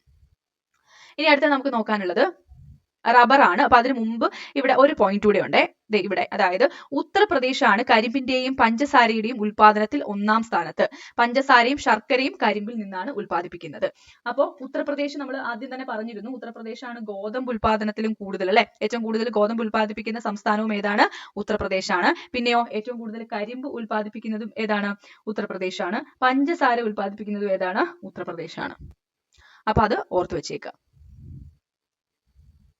ഇനി അടുത്തത് റബ്ബറിനെ പറ്റി നോക്കാം. 25 ഡിഗ്രി സെൽഷ്യസിൽ കൂടിയ താപനിലയും 150 സെന്റിമീറ്ററിന് മുകളിൽ മഴയുമാണ് റബ്ബർ കൃഷിക്ക് അനുയോജ്യം. 25 ഡിഗ്രി സെൽഷ്യസ് കൂടിയ താപനിലയും 150 സെന്റിമീറ്റർ മഴയുമാണ്, അല്ലെങ്കിൽ 150 സെന്റിമീറ്റർ മുകളിൽ മഴയുമാണ് നമ്മുടെ റബ്ബർ കൃഷിക്ക് അനുയോജ്യമായിട്ട് വരുന്നത്. മറ്റു കൃഷികൾ പൊതുവെ അനുകൂലമല്ലാത്ത ലാറ്ററൈറ്റ് മണ്ണ് റബ്ബർ കൃഷിക്ക് ഏറെ അനുയോജ്യമാണ്. അപ്പോൾ റബ്ബർ കൃഷിക്ക് അനുയോജ്യമായിട്ടുള്ള മണ്ണ് ഏതാണ്? ലാറ്ററൈറ്റ് മണ്ണാണ്. കേരളമാണ് ഇന്ത്യയിൽ ഏറ്റവും കൂടുതൽ റബ്ബർ ഉൽപ്പാദിപ്പിക്കുന്ന സംസ്ഥാനം. സോ ഏറ്റവും കൂടുതൽ റബ്ബർ ഉൽപ്പാദിപ്പിക്കുന്ന സംസ്ഥാനം ഏതാണെന്ന് ചോദിച്ചാൽ ഏതാണ്? ഏറ്റവും ഫസ്റ്റ് പൊസിഷൻ ഉള്ളത് നമ്മുടെ കേരളത്തിനാണ്. ഓക്കെ. ഇനി കേരളത്തിന്റെ ഒരു പ്രധാന വരുമാന സ്രോതസ്സാണ് ഈ റബ്ബർ എന്ന് പറയുന്നത്. തമിഴ്നാട്ടിലെ ചില ഭാഗങ്ങളിലും ആൻഡമാൻ നിക്കോബാർ ദ്വീപുകളിലും ചെറിയ തോതിൽ റബ്ബർ കൃഷി ചെയ്തു വരുന്നുണ്ട്. അപ്പോൾ ചെയ്തു വരുന്നു, അതൊക്കെ ഒന്ന് വായിച്ചുവിട്ടേക്കുക. അടുത്തത് കടൽ കടന്നെത്തിയ റബ്ബർ. നോക്കിക്കേ, ബ്രസീലാണ് റബ്ബറിന്റെ ജന്മദേശം. റബ്ബറിന്റെ ജന്മദേശം ഏതാണ്? ബ്രസീലാണ്. 1875 ബ്രിട്ടീഷുകാരനായ സർ വില്യം ഹെൻറിയാണ് ഇന്ത്യയിലേക്ക് ആദ്യമായി റബ്ബർ വിത്തുകൾ കൊണ്ടുവന്നത്. മധ്യ തിരുവിതാംകൂറിലെ കുന്നിൻ ചെരുവുകളിൽ ആരംഭിച്ച റബ്ബർ കൃഷി മലബാറിലേക്കുണ്ടായ കുടിയേറ്റത്തിലൂടെ വടക്കൻ ജില്ലകളിലേക്കും വ്യാപിച്ചു. അപ്പൊ ബ്രസീലാണ് റബ്ബറിന്റെ ജന്മദേശം. 1875 ബ്രിട്ടീഷുകാരനായ സർ വില്യം ഹെൻറിയാണ് ഇന്ത്യയിലേക്ക് ആദ്യമായിട്ട് റബ്ബർ വിത്തുകൾ കൊണ്ടുവന്നത്. അപ്പൊ ആ പേരും ഒക്കെ ഒന്ന് ഓർത്തു വെച്ചേക്കാം. അപ്പൊ ശരിക്കും പറഞ്ഞാൽ നമ്മുടെ എക്കണോമിക്സിന്റെ ഭാഗത്ത് നിന്ന് നോക്കുമ്പോൾ ഈ കാർഷിക വിളകൾ എന്ന് പറയുമ്പോൾ ഏകദേശം ഇത്രയും നമുക്ക് പഠിക്കാനുള്ളൂ. റബ്ബർ വരെയുള്ള കാര്യങ്ങളാണ് നമുക്ക് പഠിക്കാനുള്ളത്. ഇനിയുള്ള ധാതുക്കളും ധാതു അധിഷ്ഠിത വ്യവസായങ്ങളും ഒക്കെ നമുക്ക് ജോഗ്രഫിയിലേക്ക് വരുമ്പോഴത്തേക്കുമാണ് വേണ്ടി വരുന്നത്. പക്ഷേ ഞാൻ ഈ ഒരു ചാപ്റ്റർ കംപ്ലീറ്റ് ഇവിടെ പഠിപ്പിക്കുകയാണ്. കാരണം എന്താണെന്ന് വെച്ചാൽ പരീക്ഷയ്ക്ക് ഒരുപാട് ക്വസ്റ്റ്യൻസ് ചോദിക്കാറുണ്ട്, ഇതിൽ നിന്നും ചോദിക്കാറുണ്ട്. അപ്പൊ നിങ്ങൾ ഒരു ചാപ്റ്റർ പഠിക്കുന്ന സമയത്ത് അത് കംപ്ലീറ്റ് പഠിച്ചു പോയിട്ടുണ്ടെങ്കിൽ എളുപ്പമാവുമല്ലോ. അപ്പൊ നോക്കിക്കോ, വൈവിധ്യമാർന്ന ധാതു വിഭവങ്ങൾ കൊണ്ട് അനുഗ്രഹീതമായ രാജ്യമാണ് ഇന്ത്യ. ഇന്ത്യയിലെ ധാതു വിഭവങ്ങളിൽ ഏറിയ പങ്കും ഉപദ്വീപീയ പീഠഭൂമിയിലെ ആഗ്നേയ കായാന്തരിത ശിലകളുമായി ബന്ധപ്പെട്ട് കാണപ്പെടുന്നു. അപ്പൊ ആ പോയിന്റ് ഒന്ന് ഓർത്തു വെച്ചാണ്. ഇന്ത്യയിലെ ധാതു വിഭവങ്ങളിൽ ഏറിയ പങ്കും ഉപദ്വീപീയ പീഠഭൂമിയിലെ ആഗ്നേയ കായാന്തരിത ശിലകളുമായി ബന്ധപ്പെട്ടാണ് കാണപ്പെടുന്നത്. കാർഷിക വിളകൾ കൃഷി അധിഷ്ഠിത വ്യവസായങ്ങൾക്ക് എന്ന പോലെ ധാതു വിഭവങ്ങൾ വിവിധ ധാതു അധിഷ്ഠിത വ്യവസായങ്ങൾക്കും അസംസ്കൃത വസ്തുക്കൾ പ്രദാനം ചെയ്യുന്നു. ഇന്ത്യയുടെ വ്യവസായിക അടിത്തറയ്ക്ക് നിധാനമാകുന്നത് ഇവിടുത്തെ ധാതു വിഭവങ്ങളാണ്. അപ്പൊ അതൊക്കെ ജസ്റ്റ് ഒന്ന് നോക്കി വെച്ചേക്കുക. നമുക്കിവിടെ വേണ്ടത് ധാതുക്കളെ വർഗീകരിച്ചാണ്. ഇത് വളരെ ഇമ്പോർട്ടന്റ് ആണ്. നോക്കിക്കേ, ലോഹ ധാതുക്കളുണ്ട്, അതേപോലെ അലോഹ ധാതുക്കളുണ്ട് അല്ലെ. ലോഹ ധാതുക്കളിൽ തന്നെ 2 കാറ്റഗറി ഉണ്ട്, അല്ലെങ്കിൽ 2ആയി ക്ലാസിഫൈ ചെയ്യാം. ഇരുമ്പിന്റെ അംശമുള്ള ധാതുക്കളും ഉണ്ട്, ഇരുമ്പിന്റെ അംശമില്ലാത്ത ധാതുക്കളും ഉണ്ട്. ഇരുമ്പിന്റെ അംശമുള്ളതാണെങ്കിൽ നമുക്കറിയാം ഇരുമ്പയിര്, മാംഗനീസ് ഒക്കെ എന്താണ്? ഇരുമ്പിന്റെ അംശം, അല്ലെങ്കിൽ Fe, അല്ലെങ്കിൽ ഇരുമ്പിന്റെ അംശമുള്ളതാണ്. ഇരുമ്പിന്റെ അംശമില്ലാത്തതോ സ്വർണം, വെള്ളി, ചെമ്പ്, ബോക്സൈറ്റ് ഒക്കെ എന്താണ്? ഇരുമ്പിന്റെ അംശം ഇല്ലാത്തതാണ്. ഇനി അലോഹ ധാതുക്കളിലേക്ക് വന്നാൽ അതിനെ 2ആയിട്ട് ക്ലാസിഫൈ ചെയ്തിട്ടുണ്ട്, ധാതു ഇന്ധനങ്ങളും മറ്റു ധാതുക്കളും. ധാതു ഇന്ധനങ്ങൾ എന്ന് പറഞ്ഞാൽ കൽക്കരിയും പെട്രോളിയം ഒക്കെ എന്താണ്? ഒരു ധാതു ഇന്ധനമാണ്, അല്ലെങ്കിൽ ഒരു അലോഹ ധാതുവിന് ഉദാഹരണമാണ്. മറ്റ് കാറ്റഗറിയിൽ വരുന്നതാണ് അഫ്രം പോലെയുള്ള ധാതുക്കളൊക്കെ. സോ ധാതുക്കളെ 2ആയിട്ട് ക്ലാസിഫൈ ചെയ്തിട്ടുണ്ട്. ലോഹ ധാതുക്കൾ, അതായത് മെറ്റൽ കണ്ടന്റ് ഉള്ള ധാതുക്കളുണ്ട്, അതേപോലെ നോൺ മെറ്റൽ കണ്ടന്റ് ഉള്ള അല്ലെങ്കിൽ അലോഹ ധാതുക്കളുണ്ട്. ലോഹ ധാതുക്കളിൽ തന്നെ വീണ്ടും 2 ക്ലാസിഫിക്കേഷൻ ഉണ്ട്. ഇരുമ്പിന്റെ അംശമുള്ളവരും ഇരുമ്പിന്റെ അംശം ഇല്ലാത്തവയുണ്ട്. ഇരുമ്പിന്റെ അംശമുള്ളവയ്ക്ക് ഉദാഹരണമാണെങ്കിൽ ഇരുമ്പയിര്, മാംഗനീസ് ഒക്കെയാണ്. ഇരുമ്പിന്റെ അംശം ഇല്ലാത്തതാണെങ്കിലോ സ്വർണം, വെള്ളി, ചെമ്പ്, ബോക്സൈറ്റ് ഒക്കെയാണ്. അലോഹ ധാതുക്കൾ തന്നെ ധാതു ഇന്ധനങ്ങളും ഉണ്ട്, മറ്റു ധാതുക്കളും വരുന്നുണ്ട്. ധാതു ഇന്ധനങ്ങൾ എന്ന് പറയുമ്പോൾ ഇന്ധനങ്ങളായിട്ട് ഉപയോഗിക്കുന്ന ധാതുക്കൾ, അലോഹ ധാതുക്കൾ ഏതൊക്കെയാണ്? കൽക്കരിയും പെട്രോളിയം ഒക്കെയാണ്. അഫ്രം എന്ന് പറയുന്നത് എന്താണ്? ഒരു ലോഹധാതുവാണ്. ഇനി ലോഹങ്ങളുടെ സ്രോതസ്സുകളാണ് ലോഹധാതുക്കൾ. ലോഹധാതുക്കളെ ഇരുമ്പിന്റെ അംശമുള്ളവയെന്നും അല്ലാത്തവയെന്നും തരംതിരിക്കാം. അപ്പൊ നമുക്കിനി ആദ്യം അതിനെപ്പറ്റി പഠിക്കാം. ഇരുമ്പയിരു നിക്ഷേപങ്ങളും ഇരുമ്പുരുക്ക് വ്യവസായവും. നോക്കിക്കേ, ഇരുമ്പയിരിൽ നിന്നാണ് ഇരുമ്പ് എന്ന ലോഹം വേർതിരിച്ചെടുക്കുന്നത്. അപ്പം ഏതിൽ നിന്നാണ്? ഇരുമ്പിന്റെ അയിരിൽ നിന്നാണ് ഇരുമ്പ് എന്ന ലോഹം വേർതിരിച്ചെടുക്കുന്നത്. ഇരുമ്പിന്റെ അയിരുകൾക്ക് ഉദാഹരണം നിങ്ങൾ കെമിസ്ട്രിയിലൊക്കെ പഠിച്ചിട്ടുണ്ടായിരിക്കും. ഹേമറ്റൈറ്റ്, മാഗ്നറ്റൈറ്റ് എന്നൊക്കെ പറഞ്ഞു ഒക്കെ പരീക്ഷയ്ക്ക് സ്ഥിരം ചോദിക്കാറുള്ളതാണ്. ഇവിടെ കൊടുത്തിട്ടുണ്ട് മാഗ്നറ്റൈറ്റ്, ഹേമറ്റൈറ്റ്, ലിമോണൈറ്റ്, സിഡറൈറ്റ് എന്നീ 4 തരം ഇരുമ്പയിരു നിക്ഷേപങ്ങൾ ഇന്ത്യയിൽ കാണപ്പെടുന്നു. അപ്പോൾ ഇന്ത്യയിൽ കാണപ്പെടുന്നത് ഏതൊക്കെയാണ്? മാഗ്നറ്റൈറ്റ് ഉണ്ട്, പിന്നെയോ ഹേമറ്റൈറ്റ് ഉണ്ട്, ലിമോണൈറ്റ് ഉണ്ട്, സിഡറൈറ്റ് ഉണ്ട്. ഇതാണ് ഇന്ത്യയിൽ കാണുന്ന 4 തരം ഇരുമ്പയിരു നിക്ഷേപങ്ങൾ. ലോകത്തെ മൊത്തം ഇരുമ്പയിരു നിക്ഷേപത്തിന്റെ 20% ഇന്ത്യയിലാണ്. എത്രയാണ്? നോട്ട് ചെയ്തോണേ, 20% ഇന്ത്യയിലാണ്. ഇരുമ്പയിര് കയറ്റുമതിയിൽ ഇന്ത്യ 4ാം സ്ഥാനത്താണ്. ഇരുമ്പയിരിന്റെ കയറ്റുമതിയിൽ ഇന്ത്യ 4ാം സ്ഥാനത്താണ്. ഇന്ത്യയിൽ ഖനനം ചെയ്യുന്ന ഇരുമ്പയിരിന്റെ 50 മുതൽ 60% വരെ ജപ്പാൻ, കൊറിയ, യൂറോപ്യൻ രാജ്യങ്ങൾ, ഗൾഫ് രാജ്യങ്ങൾ എന്നിവിടങ്ങളിലേക്കാണ് കയറ്റുമതി ചെയ്യുന്നത്. 50% മുതൽ 60% വരെ എങ്ങോട്ട് കയറ്റുമതി ചെയ്യുന്നു? ജപ്പാൻ, കൊറിയ, യൂറോപ്യൻ രാജ്യങ്ങളിലേക്കൊക്കെ കയറ്റുമതി ചെയ്യുന്നു. ഇരുമ്പയിരിന്റെ ആഭ്യന്തര ഉപയോഗം വർദ്ധിച്ചിട്ടുണ്ട്. ഇന്ത്യയിലെ പ്രധാന ഇരുമ്പയിര് ഖനന മേഖലകൾ ഏതെല്ലാമാണെന്ന് പട്ടിക നിരീക്ഷിച്ച് മനസ്സിലാക്കും. ഇത് വളരെ ഇമ്പോർട്ടന്റ് ആയിട്ടുള്ള ഒരു പട്ടികയാണ്, നിങ്ങൾക്ക് അറിയാമായിരിക്കും. എങ്കിൽ കൂടി നോക്കാം. ഒഡീഷ എന്ന് പറയുന്ന സംസ്ഥാനത്തുള്ള പ്രധാന ഇരുമ്പ് ഖനന മേഖലകളാണ് സുന്ദർഗഡ്, മയൂർഭഞ്ച്, ഝാർ. ഇതൊക്കെയാണ് ഒഡീഷയിലുള്ളത്. അടുത്ത ഝാർഖണ്ഡിലോ? സിംഗ്ഭം, ദുർഗ്. അതേപോലെ കർണാടകത്തിലാണെങ്കിൽ ബെല്ലാരി, ചിക്ലമംഗ്ലൂർ, ഷിമോഗ, ചിത്രദുർഗ്. ഗോവയിലാണെങ്കിലോ മർമഗോവ. തമിഴ്നാട്ടില് സേലം, നീലഗിരി. ഇതൊക്കെയാണ് ഇരുമ്പിന്റെ പ്രധാന ഖനന മേഖലകളായിട്ട് വരുന്നത്. ഇനി ഇന്ത്യയിലെ ഏറ്റവും വലിയ ധാതു അധിഷ്ഠിത വ്യവസായമാണ് ഇരുമ്പുരുക്ക് വ്യവസായം. പ്രീവിയസ് ഇയർ ക്വസ്റ്റൻ ആണ്, ഒരു 10th മെയിൻസിലെ ക്വസ്റ്റൻ ആണ്. ഇന്ത്യയിലെ ഏറ്റവും വലിയ ധാതു അധിഷ്ഠിത വ്യവസായം ഏതാണ്? ഇരുമ്പുരുക്ക് വ്യവസായമാണ്. ഇരുമ്പുരുക്ക് വ്യവസായശാലകൾക്ക് ആവശ്യമായ അസംസ്കൃത വസ്തുക്കളാണ് എന്ത്? ഇരുമ്പയിര്, കൽക്കരി, മാംഗനീസ്, ചുണ്ണാമ്പുകല്ല്, ഡോളമൈറ്റ്. അപ്പോൾ ഇരുമ്പുരുക്ക് വ്യവസായശാലകൾക്ക് ആവശ്യമായിട്ടുള്ള അസംസ്കൃത വസ്തുക്കൾ ഏതൊക്കെയാണ്? ഇരുമ്പയിരുണ്ട്, കൽക്കരിയുണ്ട്, മാംഗനീസ് ഉണ്ട്, ചുണ്ണാമ്പുകല്ലുണ്ട്, ഡോളമൈറ്റ് ഉണ്ട്. ഇരുമ്പുരുക്ക് വ്യവസായത്തിലെ ഒരു പ്രധാന അസംസ്കൃത വസ്തുവാണ് കൽക്കരി. ഇന്ത്യയിലെ ഇരുമ്പയിര് നിക്ഷേപങ്ങൾ കൽക്കരി പാടങ്ങൾക്ക് സമീപത്തായി കാണപ്പെടുന്നു എന്നത് ഏറെ വ്യവസായിക പ്രാധാന്യം അർഹിക്കുന്നു. ഓക്കെ, അപ്പൊ ഇരുമ്പുരുക്ക് വ്യവസായത്തിലെ പ്രധാനപ്പെട്ട ഒരു അസംസ്കൃത വസ്തു ഏതാണ്? കൽക്കരിയാണ്. മേൽപ്പറഞ്ഞ അസംസ്കൃത വസ്തുക്കളെ കൂടാതെ ജലലഭ്യത, ഗതാഗത സൗകര്യങ്ങൾ, കയറ്റുമതി സൗകര്യങ്ങൾ, തൊഴിലാളികളുടെ ലഭ്യത തുടങ്ങിയവ ഇരുമ്പുരുക്ക് വ്യവസായത്തിന്റെ സ്ഥാനനിർണ്ണയത്തിന് പരിഗണിക്കുന്നു. ഇനി പ്രധാന ഇരുമ്പുരുക്ക് വ്യവസായശാലകളുടെ വിശദാംശങ്ങളാണ് ഈ തന്നിരിക്കുന്ന പട്ടികയിലുള്ളത്. ഇതും വളരെ ഇമ്പോർട്ടന്റ് ആണ്, പഠിക്കണം. ആദ്യത്തേത് ടാറ്റ ഇരുമ്പുരുക്ക് കമ്പനി, ടിസ്കോ. ടാറ്റ ഇരുമ്പുരുക്ക് കമ്പനി സ്ഥിതി ചെയ്യുന്നത് ഝാർഖണ്ഡിലെ ജംഷഡ്പൂരിലാണ്. സവിശേഷത എന്താണ്? ഏറ്റവും വലിയ സ്വകാര്യ മേഖല ഇരുമ്പുരുക്ക് വ്യവസായശാല. സ്വകാര്യ മേഖലയിലെ ഏറ്റവും വലിയ ഇരുമ്പുരുക്ക് വ്യവസായശാല ഏതാണ്? ടാറ്റ ഇരുമ്പുരുക്ക് കമ്പനിയാണ്. അടുത്തതാണ് Indian iron and steel company. ഇതുള്ളത് കുൾട്ടി, ബർൺപൂർ, ഹിരാപൂർ, പശ്ചിമ ബംഗാളിലാണ് വരുന്നത്. പൊതുമേഖലയിലെ ആദ്യ ഇരുമ്പുരുക്ക് വ്യവസായശാലയാണ് Indian iron and steel company. അടുത്തത് Visvesvaraya iron and steel works limited. അത് ഭദ്രാവതി, കർണാടകത്തിലാണുള്ളത്. ദക്ഷിണേന്ത്യയിലെ ആദ്യത്തെ ഇരുമ്പുരുക്ക് വ്യവസായശാലയാണ്. സ്വകാര്യ മേഖലയിലെ ഏറ്റവും വലിയ ഇരുമ്പുരുക്ക് ശാലയാണ് ടാറ്റ ഇരുമ്പുരുക്ക് കമ്പനി. പൊതുമേഖലയിലെ ആദ്യ ഇരുമ്പുരുക്ക് വ്യവസായശാലയാണ് Indian iron and steel company. അതെവിടെയാണ്? പശ്ചിമ ബംഗാളിലാണ്. ദക്ഷിണേന്ത്യയിലെ ആദ്യത്തെ ഇരുമ്പുരുക്ക് വ്യവസായശാലയാണ് Visvesvaraya iron and steel works limited. അത് കർണാടകത്തിലാണ്. അടുത്തത് ഹിന്ദുസ്ഥാൻ സ്റ്റീൽ ലിമിറ്റഡ്, ഭിലായി. അതെവിടെയാണ്? ദുർഗിലാണ്, ഛത്തീസ്ഗഡിലെ ദുർഗിലാണ് ഹിന്ദുസ്ഥാൻ സ്റ്റീൽ ലിമിറ്റഡ്, ഭിലായി. അതേപോലെ അത് 1959 റഷ്യയുടെ സാങ്കേതിക സഹായത്തോടെയാണ് സ്ഥാപിച്ചത്. അടുത്ത ഹിന്ദുസ്ഥാൻ സ്റ്റീൽ ലിമിറ്റഡ്, അതാണ് റൂർക്കേല. അതെവിടെയാണ് സ്ഥിതി ചെയ്യുന്നത്? സുന്ദർഗഡ് ആണ്, ഒഡീഷയിലെ സുന്ദർഗഡിലാണ്. 1959 ജർമ്മനിയുടെ സാങ്കേതിക സഹായത്തോടെയാണ് സ്ഥാപിച്ചത്. ഭിലായി സ്ഥാപിച്ചത് 1959 റഷ്യയുടെ സഹായത്തോടെയാണ്. അതേപോലെ റൂർക്കേല ആണെങ്കിലും 1959 ഏതാണ്? ജർമ്മനിയുടെ സഹായത്തോടെയാണ്. ഹിന്ദുസ്ഥാൻ സ്റ്റീൽ ലിമിറ്റഡ്, ദുർഗാപൂർ അതായത് എവിടെയാണ്? പശ്ചിമ ബംഗാളിലാണ് അല്ലെ. 1962 UK സാങ്കേതിക സഹായത്തോടെ പ്രവർത്തനം ആരംഭിച്ചു. ഇതൊക്കെ പരീക്ഷയ്ക്ക് സ്ഥിരം ക്വസ്റ്റ്യൻസ് ആണ് കേട്ടോ, ഈ കോളം നന്നായിട്ട് പഠിക്കുക.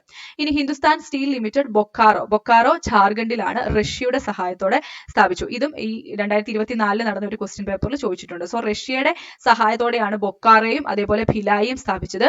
റൂർക്കേല ജർമ്മനിയുടെയാണ്. ദുർഗാപൂർ ആണെങ്കിലോ UK അല്ലെങ്കിൽ ബ്രിട്ടന്റെ സഹായത്തോടു കൂടിയാണ്. ഇനി അടുത്തത് മാംഗനീസ് ആണ്. ഇരുമ്പുരുക്ക് വ്യവസായത്തിൽ ഉപയോഗിക്കുന്ന പ്രധാന ലോഹധാതുവാണ് ഏത്? മാംഗനീസ് എന്ന് പറയുന്നത്. അസംസ്കൃത വസ്തു ഏതാണ്? നമ്മൾ പറഞ്ഞു കൽക്കരിയാണെന്ന് പറഞ്ഞു അല്ലെ.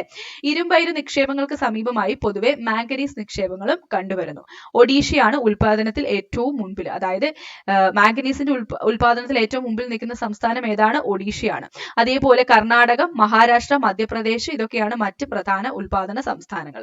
ഇരുമ്പുമായി കൂട്ടിക്കലർത്തി സങ്കരലോഹങ്ങൾ നിർമ്മിക്കുന്നതിന് മാംഗനീസിനെ ഉപയോഗിക്കുന്നുണ്ട്. ഇന്ത്യയിലെ മറ്റു ചില ധാതുക്കൾ സംബന്ധിച്ച വിവരങ്ങളാണ് ഈ താഴെ തന്നിരിക്കുന്നത്. നമുക്കൊന്ന് നോക്കാം. സ്വർണം എന്തിനാ ഉപയോഗിക്കുന്നത്? ആഭരണ നിർമ്മാണത്തിനാണ്. പ്രധാനമായിട്ട് ഉൽപ്പാദിപ്പിക്കുന്ന സംസ്ഥാനം ഏതാണ്? കർണാടകയാണ്. അടുത്തത് വെള്ളി, ആഭരണ നിർമ്മാണം അതേപോലെ ഇലക്ട്രോ പ്ലേറ്റിംഗ്, ഫോട്ടോഗ്രാഫിയിലും ഒക്കെ ഉപയോഗിക്കുന്നുണ്ട്. രാജസ്ഥാൻ, ജാർഖണ്ഡ്, കർണാടകയിലൊക്കെയാണ് ഉപയോഗിക്കുന്നത്. അടുത്ത ചെമ്പ് അഥവാ കോപ്പർ, വൈദ്യുതോപകരണ വ്യവസായങ്ങളിൽ ചാലകമായിട്ട് ഉപയോഗിക്കുന്നുണ്ട്. ജാർഖണ്ഡ്, രാജസ്ഥാൻ, മധ്യപ്രദേശ്. അപ്പൊ ഇപ്പൊ പറഞ്ഞ മൂന്നെണ്ണം ഒന്നുകൂടെ പറയാം. സ്വർണം ആഭരണ നിർമ്മാണത്തിനാണ് ഉപയോഗിക്കുന്നത്. പ്രധാന ഉൽപാദക സംസ്ഥാനങ്ങൾ വരുന്നത് കർണാടകമാണ്. വെള്ളിയാണെങ്കിലോ ആഭരണ നിർമ്മാണം, ഇലക്ട്രോ പ്ലേറ്റിംഗ്, ഫോട്ടോഗ്രാഫിക്കൊക്കെ ഉപയോഗിക്കുന്നുണ്ട്. രാജസ്ഥാൻ, ജാർഖണ്ഡ്, കർണാടകത്തിലൊക്കെയാണ്. ചെമ്പാണെങ്കിലോ വൈദ്യുതോപകരണ വ്യവസായങ്ങളിൽ ചാലകമായിട്ട് ഉപയോഗിക്കുന്നു. ജാർഖണ്ഡ്, രാജസ്ഥാൻ, മധ്യപ്രദേശിലൊക്കെയാണ് പ്രധാനമായിട്ടും ഉൽപ്പാദിപ്പിക്കുന്നത്. ദെൻ ബോക്സൈറ്റ് എന്ന് പറഞ്ഞാൽ എന്താണ്? അലൂമിനിയത്തിന്റെ ഒരു അയിരാണ് അല്ലെ. അലൂമിനിയത്തിന്റെ അയിരാണ് ബോക്സൈറ്റ്. വിമാനം, വൈദ്യുത ഉപകരണങ്ങൾ, ഗാർഹിക ഉപകരണങ്ങൾ എന്നിവയ്ക്കായിട്ട് ഉപയോഗിക്കുന്നു. ഏതൊക്കെയാണ് സംസ്ഥാനങ്ങൾ? ജാർഖണ്ഡ്, ഛത്തീസ്ഗഡ്, മധ്യപ്രദേശ്, ഒഡീഷ. അടുത്തത് അഫ്രം അഥവാ മൈക്ക, വൈദ്യുതോപകരണ വ്യവസായങ്ങളിൽ ഇൻസുലേറ്റർ ആയിട്ട് ഉപയോഗിക്കുന്നു. ആന്ധ്രാപ്രദേശ്, രാജസ്ഥാൻ, ജാർഖണ്ഡ്, ബീഹാറിലൊക്കെയാണ് ഇത് പ്രധാനമായിട്ടും ഉൽപ്പാദിപ്പിക്കുന്ന സംസ്ഥാനങ്ങൾ. അപ്പൊ ഈ പറഞ്ഞിരിക്കുന്ന കോളങ്ങളൊക്കെ നിങ്ങൾ ഈ ഒരു ക്ലാസ് ജസ്റ്റ് കേട്ടാൽ മാത്രം പോരാ, ഇത് എഴുതിയെടുത്ത് അല്ലെങ്കിൽ ഒന്ന് നോട്ട് ചെയ്ത് വെച്ചിട്ട് തന്നെ നന്നായിട്ട് പഠിക്കുക കേട്ടോ. ഇനി അടുത്ത് നമുക്ക് പഠിക്കാനുള്ളത് ധാതു ഇന്ധനങ്ങളെ പറ്റിയാണ്. നമ്മൾ പറഞ്ഞു കൽക്കരിയൊക്കെ പറ്റി പറഞ്ഞല്ലേ. അപ്പൊ നോക്കിക്കേ, ഒന്നാമത്താണ് നമുക്ക് പറയാനുള്ളത് കൽക്കരിയാണ്. ഇന്ത്യയിലെ മുഖ്യ താപോർജ്ജ സ്രോതസ്സാണ് കൽക്കരി. പരീക്ഷയ്ക്ക് ചോദിച്ചിട്ടുണ്ട് ഇന്ത്യയിലെ പ്രധാനപ്പെട്ട താപോർജ്ജ സ്രോതസ് താഴെ പറയുന്നതിൽ ഏതാണ്? കൽക്കരിയാണ്. പിന്നെ പ്രധാന വ്യാവസായിക ഇന്ധനമാണ് കൽക്കരി എന്ന് പറയുന്നത്. ബിറ്റുമിനസ് വിഭാഗത്തിൽപ്പെട്ട ഇടത്തരം നിലവാരത്തിലുള്ള കൽക്കരിയാണ് ഇന്ത്യയിൽ കൂടുതലായും കാണപ്പെടുന്നത്. ഒരു സ്റ്റേറ്റ്മെന്റ് ടൈപ്പ് ക്വസ്റ്റ്യനിൽ ഉണ്ടായിരുന്നതാണ്. ഒരു LDC മെയിൻസ് പോലുള്ള ഒരു പരീക്ഷയ്ക്ക് ചോദിച്ചതാണ് 2021. അപ്പൊ ബിറ്റുമിനസ് വിഭാഗത്തിൽപ്പെട്ട കൽക്കരിയാണ് ഇന്ത്യയിൽ ഏറ്റവും കൂടുതലായിട്ട് കാണപ്പെടുന്നതെന്ന് ഓർക്കുക. ഇനി എവിടെയാണ് ഉൽപ്പാദിപ്പിക്കുന്നത്? പശ്ചിമ ബംഗാളിലുണ്ട്, ജാർഖണ്ഡിലുണ്ട്, ഒഡീഷയിലുണ്ട്, ഛത്തീസ്ഗഡിലുണ്ട്. എവിടെയൊക്കെയാണ്? പശ്ചിമ ബംഗാൾ, ജാർഖണ്ഡ്, ഒഡീഷ, ഛത്തീസ്ഗഡ് ഇവയൊക്കെയാണ് പ്രധാനമായിട്ടും കൽക്കരി ഉൽപ്പാദിപ്പിക്കുന്ന സംസ്ഥാനങ്ങൾ. ജാർഖണ്ഡിലെ ഝാറിയാണ് ഇന്ത്യയിലെ ഏറ്റവും വലിയ കൽക്കരിപ്പാടം. ഇതും പ്രീവിയസ് ഇയർ ക്വസ്റ്റ്യൻ ആണ്. ജാർഖണ്ഡിലെ ഝാറിയാണ് ഇന്ത്യയിലെ ഏറ്റവും വലിയ കൽക്കരിപ്പാടം. അതേപോലെ തമിഴ്നാട്ടിലെ നെയ്വേലിയിൽ ലിഗ്നൈറ്റ് എന്ന ഇന്ധനക്ഷമത കുറഞ്ഞ കൽക്കരി കാണപ്പെടുന്നു. അപ്പൊ ലിഗ്നൈറ്റ് കാണപ്പെടുന്ന എവിടെയാണ്? തമിഴ്നാട്ടിലാണ്. തമിഴ്നാട്ടിലെ നെയ്വേലിയിലാണ് ഈ ഇന്ധനക്ഷമത കുറഞ്ഞ കൽക്കരി ആയിട്ടുള്ള ലിഗ്നൈറ്റ് കാണപ്പെടുന്നത്. സോ അതൊക്കെ ഓർത്തോണം. ഞാനിത് ഒരുപാട് ഇനി റിപ്പീറ്റ് ചെയ്ത് പറയുന്നില്ല. നിങ്ങൾ ക്ലാസ് റിപ്പീറ്റ് ചെയ്ത് കണ്ട് പഠിക്കുക. കാരണം ഇതൊരു വലിയ ചാപ്റ്റർ ആയതുകൊണ്ട് തന്നെ നമ്മുടെ വീഡിയോ ഒരുപാട് ലോങ് ആയി പോകും കേട്ടോ. അപ്പൊ അതുകൊണ്ടാണ് ഒത്തിരി ഇത് വീണ്ടും പറയാത്തത്. അടുത്തത് പെട്രോളിയവും പ്രകൃതിവാതവും. റോഡ്, റെയിൽ, വ്യോമ ഗതാഗത മേഖലകൾക്ക് മുഖ്യ ഊർജ്ജ സ്രോതസ്സാണ് പെട്രോളിയം. പെട്രോൾ, ഡീസൽ തുടങ്ങിയ ഇന്ധനങ്ങൾ കൂടാതെ രാസവളങ്ങൾ, കൃത്രിമ റബ്ബർ, കൃത്രിമ നാരുകൾ, വാസലിൻ തുടങ്ങിയ വിവിധ തരം ഉപ ഉൽപ്പന്നങ്ങൾ പെട്രോളിയത്തിൽ നിന്ന് വേർതിരിച്ചെടുക്കുന്നു. അപ്പൊ പെട്രോളും ഡീസലും കൂടാതെ രാസവളങ്ങള്, കൃത്രിമ റബ്ബർ, കൃത്രിമ നാരുകൾ, വാസലിൻ ഇതെല്ലാം എന്താണ്? പെട്രോളിയത്തിൽ നിന്ന് വേർതിരിച്ചെടുക്കുന്നതാണ്. അസമിലെ ഡിഗ്ബോയിലാണ് ഇന്ത്യയിൽ ആദ്യമായി പെട്രോളിയം ഖനനം ചെയ്തത്. പ്രീവിയസ് ഇയർ ക്വസ്റ്റ്യൻ ആണ്. അസമിലെ ഡിഗ്ബോയിലാണ് ഇന്ത്യയിൽ ആദ്യമായിട്ട് പെട്രോളിയം ഖനനം ചെയ്തത്. അസം, ഗുജറാത്ത്, മഹാരാഷ്ട്ര എന്നിവയാണ് ഇന്ത്യയിലെ പെട്രോളിയം ഉൽപാദക സംസ്ഥാനങ്ങൾ. ഇനി മഹാരാഷ്ട്രയിലെ മുംബൈ ഹൈ ആണ് ഇന്ത്യയിലെ ഏറ്റവും വലിയ എണ്ണപ്പാടം. പ്രീവിയസ് ഇയർ ക്വസ്റ്റ്യൻ ആണ്. മഹാരാഷ്ട്രയിലെ മുംബൈ ഹൈ ആണ് ഇന്ത്യയിലെ ഏറ്റവും വലിയ എണ്ണപ്പാടം. അപ്പൊ ഇന്ത്യയിലെ ഏറ്റവും വലിയ എണ്ണപ്പാടം എവിടെയാണ്? മഹാരാഷ്ട്രയിലാണ്. മുംബൈ ഹൈ ആണ്. പെട്രോളിയം ഖനനത്തോടൊപ്പം ലഭിക്കുന്ന ഇന്ധനമാണ് എന്ത്? പ്രകൃതിവാതകം. ചിലയിടങ്ങളിൽ പ്രകൃതിവാതക നിക്ഷേപങ്ങൾ മാത്രമായും കാണപ്പെടാറുണ്ട്. പ്രത്യേകിച്ച് തമിഴ്നാട്, ആന്ധ്രാപ്രദേശ് തീരങ്ങളിൽ. അപ്പൊ പെട്രോളിയം ഖനനത്തോടൊപ്പം ലഭിക്കുന്ന ഇന്ധനമാണ് പ്രകൃതിവാതകം. ചിലയിടങ്ങളിൽ പ്രകൃതി നിക്ഷേപങ്ങൾ മാത്രമായിട്ടും കാണപ്പെടാറുണ്ട് എന്നുള്ള കാര്യം ഓർത്തു വെച്ചേക്കുക. അടുത്താണ് ആണവധാതുക്കൾ. ഏതൊക്കെയാണ്? യുറേനിയം, തോറിയം എന്നിവയാണ് പ്രധാന ആണവധാതുക്കൾ. അപ്പൊ ആണവധാതുക്കൾക്ക് ഉദാഹരണം ഏതാണ്? യുറേനിയം, അതേപോലെ തന്നെ തോറിയം. പിന്നെയോ ജാർഖണ്ഡ്, രാജസ്ഥാൻ, മഹാരാഷ്ട്ര സംസ്ഥാനങ്ങളിലായി സമ്പന്നമായ യുറേനിയം നിക്ഷേപങ്ങളുണ്ട്. കേരളം, തമിഴ്നാട് തുടങ്ങിയ സംസ്ഥാനങ്ങളിലെ തീരദേശ മണലിൽ കാണുന്ന മോണോസൈറ്റ്, ഇൽമനൈറ്റ് എന്നീ ധാതുക്കളിൽ നിന്നും തോറിയം ഉൽപ്പാദിപ്പിക്കുന്നു. സോ തോറിയത്തിന്റെ അയിര് ഏത് എന്ന് പരീക്ഷയ്ക്ക് ചോദിച്ചിട്ടുണ്ട്. ഏതാണ്? മോണസൈറ്റ്. ഇന്ത്യയിലെ പ്രധാന ആണവോർജ്ജ നിലയങ്ങൾ താഴെ തന്നിട്ടുണ്ട്. അത് ഉള്ള സംസ്ഥാനങ്ങളും കൊടുത്തിട്ടുണ്ട്. വളരെ ഇമ്പോർട്ടന്റ് ആണ്. പരീക്ഷയ്ക്ക് പലതവണ ചോദിച്ചിട്ടുണ്ട്. അപ്പൊ ആദ്യം നോക്കിക്കോ. താരാപൂർ ഉള്ളത് എവിടെയാണ്? മഹാരാഷ്ട്രയിലാണ്. ദെൻ റാവത്ത് ഫട്ട ഉള്ളത് രാജസ്ഥാനിലാണ്. അടുത്തത് കൽപ്പാക്കവും കൂടംകുളവും കൂടംകുളം തമിഴ്നാടാണ്. താരാപൂർ മഹാരാഷ്ട്ര, റാവത്ഭട്ട രാജസ്ഥാൻ, കൽപ്പാക്കം കൂടംകുളം തമിഴ്നാട്, കൈഗ എവിടെയാണ്? കർണാടകത്തിലാണ്, കാക്രപ്പാറ ഗുജറാത്തിലാണ്, നറോറ ഉത്തർപ്രദേശിലാണ്. ഇതിൽ പലതും, അതായത് താരാപൂർ ആണെങ്കിലും കൽപ്പാക്കം ആണെങ്കിലും അതേപോലെ കൈഗ, നറോറ, ഇതെല്ലാം പ്രീവിയസ് ഇയർ ക്വസ്റ്റ്യൻസ് ആണ് കേട്ടോ. ഇനി അടുത്ത് നമുക്ക് പഠിക്കാനുള്ളത് പാരമ്പര്യേതര ഊർജ്ജ സ്രോതസ്സുകളെ പറ്റിയാണ്. നോക്കിക്കേ, കൽക്കരി, പെട്രോളിയം തുടങ്ങിയ ധാതു വിഭവങ്ങളാണ് നാം ഏറെക്കാലമായി ഊർജ്ജ ആവശ്യങ്ങൾക്കായി പ്രയോജനപ്പെടുത്തുന്നത്. അതുകൊണ്ട് തന്നെ ഇത്തരം ഊർജ്ജ സ്രോതസ്സുകളെ പാരമ്പര്യ സ്രോതസ്സുകൾ എന്ന് വിളിക്കുന്നു. അപ്പൊ പാരമ്പര്യ സ്രോതസ്സുകൾക്ക് ഉദാഹരണം ഏതാണ്? കൽക്കരി, പിന്നെയോ പെട്രോളിയം. ഇതൊക്കെ എന്താണ്? പാരമ്പര്യ ഊർജ്ജ സ്രോതസ്സുകളാണ്. ഇനി എന്നാൽ ഇത്തരം ധാതുക്കൾ പുനഃസ്ഥാപിക്കപ്പെടാത്തവയായതിനാൽ ഭൂമിയിൽ ഈ വിഭവങ്ങൾ ശുഷ്കമായിക്കൊണ്ടിരിക്കുകയാണ്. കൂടാതെ ഇത്തരം ഇന്ധനങ്ങൾ കത്തിക്കുന്നത് വൻതോതിൽ പരിസ്ഥിതി മലിനീകരണവും സൃഷ്ടിക്കുന്നു. ഇതിന് ബദലായി നാം ഇന്ന് പാരമ്പര്യേതര ഊർജ്ജ സ്രോതസ്സുകൾ വ്യാപകമായി ഉപയോഗപ്പെടുത്താൻ തുടങ്ങിയിരിക്കുന്നു. സൗരോർജ്ജം, കാറ്റിൽ നിന്നുള്ള ഊർജ്ജം, തിരമാലയിൽ നിന്നുള്ള ഊർജ്ജം, വേലിയോർജ്ജം, ജൈവവാതകം എന്നിവയാണ് ഇന്ത്യയിലെ പ്രധാന പാരമ്പര്യ ഊർജ്ജ സ്രോതസ്സുകൾ. ഇത് വളരെ ഇമ്പോർട്ടന്റ് ആണ് കേട്ടോ. അതായത് ഡിഗ്രി പ്രിലിംസിന് പോലും ഒരുപാട് ക്വസ്റ്റ്യൻസ് ഈ ഒരു പാരമ്പര്യ ഊർജ്ജ സ്രോതസ്സുകൾ അല്ലെങ്കിൽ പാരമ്പര്യേതര ഊർജ്ജ സ്രോതസ്സുകളിൽ നിന്ന് ചോദിച്ചിട്ടുണ്ട്. അപ്പോൾ ഇവിടെ നിങ്ങൾ ഓർത്ത് വെക്കേണ്ടത് ഇത്രയാണ്. പാരമ്പര്യ ഊർജ്ജ സ്രോതസ്സുകൾക്ക് ഉദാഹരണം പഠിക്കുക. ഏതൊക്കെയാണ്? കൽക്കരി ഉണ്ട്, പെട്രോളിയം ഉണ്ട്. പിന്നെ ഇവിടെ ഓർത്ത് വെക്കേണ്ട കാര്യം, പറ്റാത്തതാണ് പാരമ്പര്യ ഊർജ്ജ സ്രോതസ്സുകൾ എന്ന് പറയുന്നത്. അതായത് എന്താണ്? വൻതോതിൽ പരിസ്ഥിതി പ്രശ്നങ്ങൾ ഉണ്ടാക്കുന്നത് എന്താണ്? ഈ പാരമ്പര്യ ഊർജ്ജ സ്രോതസ്സുകളാണ്. എന്നാൽ പാരമ്പര്യേതര ഊർജ്ജ സ്രോതസ്സുകൾക്ക് ഉദാഹരണമാണ് സൗരോർജ്ജം, കാറ്റിൽ നിന്നുള്ള ഊർജ്ജം, തിരമാലയിൽ നിന്നുള്ള ഊർജ്ജം, വേലിയോർജ്ജം, ജൈവവാതകം. ഇതിലെന്താണ്? അത്ര പരിസ്ഥിതി പ്രശ്നങ്ങളൊന്നും ഉണ്ടാക്കുന്നില്ല. അത് മാത്രമല്ല പുനഃസ്ഥാപന ശേഷിയുള്ളതും ചെലവ് കുറഞ്ഞതും പരിസ്ഥിതി പ്രശ്നങ്ങൾ ഉണ്ടാക്കാത്തതുമായിട്ടുള്ള സ്രോതസ്സാണ് ഇത്. അപ്പം ഏതാണ്? പാരമ്പര്യ സ്രോതസ്സുകളും പാരമ്പര്യേതര സ്രോതസ്സുകളും ഏതൊക്കെയാണെന്നുള്ളത് ക്ലിയർ ആയെന്ന് വിചാരിക്കുന്നു. ഇനി അടുത്തത് ഗതാഗതത്തെ പറ്റി പറയുന്നുണ്ട്. ഗതാഗതത്തെ പറ്റി ഒന്നും ഒരുപാട് കാര്യങ്ങൾ ഇവിടെ പറയുന്നില്ല. ഇതൊക്കെ ജസ്റ്റ് വായിച്ചു വിടാനുള്ളതാണ്. നമുക്കിവിടെ ഓർക്കേണ്ടത് റോഡ് ഗതാഗതത്തെ പറ്റി ഇവിടെ പറഞ്ഞിട്ടുണ്ട്. കണ്ടോ? റോഡ് ഗതാഗതം, അതായത് നിർമ്മാണ നിർവഹണ സംവിധാനങ്ങൾ അടിസ്ഥാനമാക്കി ഇന്ത്യയിലെ റോഡുകളെ വർഗീകരിച്ചിരിക്കുന്നത് നോക്കാം. ഇത് കണ്ടോ? റോഡുകളെ വർഗീകരിച്ചിരിക്കുന്നത് നോക്കാം. ആദ്യത്തേതാണ് ദേശീയപാതകൾ. ദേശീയപാതകൾ എന്ന് പറഞ്ഞാൽ എന്താണ്? രാജ്യത്തെ വിവിധ സംസ്ഥാന തലസ്ഥാനങ്ങൾ, പ്രധാന നഗരങ്ങൾ, തുറമുഖങ്ങൾ തുടങ്ങിയ കേന്ദ്രങ്ങളെ ബന്ധിപ്പിക്കുന്ന പ്രധാന റോഡുകളെയാണ് ദേശീയപാതകൾ എന്ന് വിളിക്കുന്നത്. ഈ റോഡുകളുടെ നിർവഹണ ചുമതല കേന്ദ്ര സർക്കാരിനാണ്. സോ ദേശീയപാതകൾ എന്ന് പറഞ്ഞാൽ രാജ്യത്തിന്റെ വിവിധ സംസ്ഥാന തലസ്ഥാനങ്ങളും പ്രധാന നഗരങ്ങൾ, തുറമുഖങ്ങളും ഒക്കെ ആയിട്ട് ബന്ധിപ്പിക്കുന്നതാണ്. ഇതിന്റെ നിർമ്മാണ ചുമതലയുള്ളത് കേന്ദ്ര സർക്കാരിനാണ്. അടുത്താണ് സംസ്ഥാന ഹൈവേകൾ. അതെന്താണ്? സംസ്ഥാന തലസ്ഥാനങ്ങളെ ജില്ലാ ആസ്ഥാനങ്ങളുമായിട്ട് ബന്ധിപ്പിക്കുന്ന പ്രധാന റോഡുകളാണ് സംസ്ഥാന ഹൈവേകൾ എന്ന് പറയുന്നത്. ഇതിന്റെ നിർമ്മാണ ചുമതല ആർക്കായിരിക്കും? സാധാരണയായിട്ടും ആർക്ക് തന്നെയായിരിക്കും? ഇതിന്റെ നിർമ്മാണ ചുമതല ആർക്കായിരിക്കും? ഉറപ്പായിട്ടും സംസ്ഥാന സർക്കാരിനായിരിക്കും അല്ലെ? സംസ്ഥാന സർക്കാരിനാണ് സംസ്ഥാന ഹൈവേകളുടെ ചുമതല വരുന്നത്. ദെൻ ജില്ലാ റോഡുകൾ എന്ന് പറഞ്ഞാൽ ജില്ലാ ആസ്ഥാനങ്ങളെ ജില്ലയിലെ പ്രധാന കേന്ദ്രങ്ങളുമായി ബന്ധിപ്പിക്കുന്ന റോഡുകളാണ് ജില്ലാ റോഡുകൾ എന്ന് പറയുന്നത്. ഈ റോഡുകൾ നിർമ്മിക്കുന്നതും പരിപാലിക്കുന്നതും ആരായിരിക്കും? ജില്ലാ പഞ്ചായത്താണ്. ഓക്കെ. ഇനി അടുത്താണ് ഗ്രാമീണ റോഡുകൾ. ഗ്രാമങ്ങളിലെ ആഭ്യന്തര സഞ്ചാരം ഉറപ്പാക്കുന്ന റോഡുകളാണ് ഗ്രാമീണ റോഡുകൾ. ഇന്ത്യയിൽ ആകെ റോഡ് ദൈർഘ്യത്തിന്റെ 80%, അതൊന്ന് ഓർത്ത് വെച്ചേക്കണേ, ഇന്ത്യയിൽ ആകെ റോഡ് ദൈർഘ്യത്തിന്റെ 80% എന്താണ്? ഗ്രാമീണ റോഡുകളാണ്. ഇതിന്റെ നിർമ്മാണവും പരിപാലനവും തദ്ദേശ സ്വയംഭരണ സ്ഥാപനങ്ങളാണ് നിർവഹിക്കുന്നത്. സോ 4 രീതിയിൽ പറയാം. ദേശീയപാതകളുണ്ട്, സംസ്ഥാന ഹൈവേകളുണ്ട്, ജില്ലാ റോഡുകളുണ്ട്, ഗ്രാമീണ റോഡുകളുണ്ട്. ദേശീയപാതകളാണെങ്കിൽ നിർമ്മാണ ചുമതല വരുന്നത് കേന്ദ്ര സർക്കാരിനാണ്. സംസ്ഥാന ഹൈവേ ആണെങ്കിൽ നമ്മുടെ സംസ്ഥാന സർക്കാരിനാണ്. ജില്ലാ റോഡുകളാണെങ്കിൽ ജില്ലാ പഞ്ചായത്തിനാണ്. ഗ്രാമീണ റോഡുകളാണെങ്കിൽ തദ്ദേശ സ്വയംഭരണ സ്ഥാപനങ്ങളിലുള്ളവരാണ് അതിന്റെ ചുമതല വരുന്നത്. അപ്പൊ അത്രയും കാര്യങ്ങൾ ഓർത്തേക്കുക. ഇനി ഇവിടെ ഒരു ക്വസ്റ്റ്യൻ ചോദിച്ചിട്ടുള്ള ഒരു കാര്യമാണ്. അതായത് ഇന്ത്യയിലെ മെഗാ നഗരങ്ങളായിട്ടുള്ള ഡൽഹി, മുംബൈ, ചെന്നൈ, കൊൽക്കത്ത എന്നിവിടങ്ങളെ തമ്മിൽ ബന്ധിപ്പിക്കുന്ന 6 വരി പാതകളായ സൂപ്പർ ഹൈവേകളെ ചേർത്ത് സുവർണ ചതുഷ്കോണ സൂപ്പർ ഹൈവേ എന്നാണ് പേര് നൽകിയിട്ടുള്ളത്. നാഷണൽ ഹൈവേ അതോറിറ്റിക്കാണ് ഈ റോഡിന്റെ ചുമതല. അപ്പൊ സുവർണ ചതുഷ്കോണം ഏതൊക്കെ നഗരങ്ങളെയാണ് ബന്ധിപ്പിക്കുന്നത് എന്ന് പരീക്ഷയ്ക്ക് ചോദിച്ചിട്ടുണ്ട്. ഏതൊക്കെയാണ്? ഡൽഹി ഉണ്ട്, അതേപോലെ തന്നെയോ മുംബൈ ഉണ്ട്, പിന്നെയോ ചെന്നൈ ഉണ്ട്, പിന്നെ കൊൽക്കത്ത. ഓക്കെ. അപ്പൊ അത് ഒന്ന് ഓർത്തു വെച്ചേക്കുക. സുവർണ ചതുഷ്കോണം. ഇതിന്റെ ഈ റോഡുകളുടെ ചുമതല വരുന്നത് നാഷണൽ ഹൈവേ അതോറിറ്റിക്കാണെന്നുള്ള കാര്യം കൂടി ഓർക്കുക. അടുത്ത റെയിൽ ഗതാഗതമാണ്. ഏഷ്യയിലെ ഏറ്റവും വലിയ റെയിൽവേ ശൃംഖല ഇന്ത്യയിലാണ്. ഒരു പ്രീവിയസ് ഇയർ ക്വസ്റ്റ്യൻ ആണ്. ഏഷ്യയിലെ ഏറ്റവും വലിയ റെയിൽവേ ശൃംഖല എവിടെയാണ്? ഇന്ത്യയിലാണ്. ഇനി ഇന്ത്യയിലെ ഏറ്റവും വലിയ പൊതുമേഖലാ സംരംഭം ഏതാണെന്ന് ചോദിച്ചാൽ അതേതാണ്? അത് നമ്മുടെ ഇന്ത്യൻ റെയിൽവേ ആണ്. സഞ്ചാരത്തിനും ചരക്ക് ഗതാഗതത്തിനും ഒരുപോലെ പ്രധാനമാണ് റെയിൽ ഗതാഗതം. ഇന്ത്യയുടെ വ്യാവസായിക വളർച്ചയിൽ നിർണായക സ്ഥാനമാണ് റെയിൽവേക്കുള്ളത്. 1853 പ്രീവിയസ് ഇയർ ക്വസ്റ്റൻ ആണ്. ഇന്ത്യയിൽ ഗതാഗതം ആരംഭിച്ചത്, അതായത് ഇന്ത്യയിൽ റെയിൽ ഗതാഗതം ആരംഭിച്ചത് എന്നാണെന്ന് ചോദിച്ചിട്ടുണ്ട്. വർഷം ഓർക്ക് 1853 എന്നാണ്. 1853 ആണ്. മഹാരാഷ്ട്രയിലെ മുംബൈ മുതൽ താനെ വരെ നീളുന്ന 34 കിലോമീറ്റർ ദൂരത്തിലായിരുന്നു തുടക്കം. എവിടെ നിന്നായിരുന്നു? മഹാരാഷ്ട്രയിലെ മുംബൈ ടു താനെ വരെയായിരുന്നു. എത്രയായിരുന്നു? 34 കിലോമീറ്റർ ആയിരുന്നു. ഓക്കെ. ഭരണ നിർവഹണത്തിനായി ഇന്ത്യൻ റെയിൽവേകളെ എത്ര മേഖലകളായിട്ട് തിരിച്ചിട്ടുണ്ട്? 16 മേഖലകളായിട്ട് തരംതിരിച്ചിട്ടുണ്ട്. ഓക്കെ. അപ്പൊ അതിന്റെ ആ ഫുൾ ക്ലാസിഫിക്കേഷൻ ഇവിടെ നമുക്ക് പഠിക്കാനില്ല. അത് നിങ്ങൾ എന്താ പറയാ റാങ്ക് ഫയലിലൊക്കെ ഉണ്ടാവുമല്ലോ, അത് തീർച്ചയായിട്ടും പഠിച്ചു വെച്ചേക്കുക. അടുത്ത് നോക്കിക്കേ, കൊങ്കൺ റെയിൽവേ 1998 വർഷം ഇമ്പോർട്ടന്റ് ആണ്. 1998 നിർമ്മാണം പൂർത്തീകരിച്ച കൊങ്കൺ റെയിൽവേ ഇന്ത്യൻ റെയിൽവേ കൈവരിച്ച നേട്ടങ്ങളിൽ ഏറ്റവും ശ്രദ്ധേയമാണ്.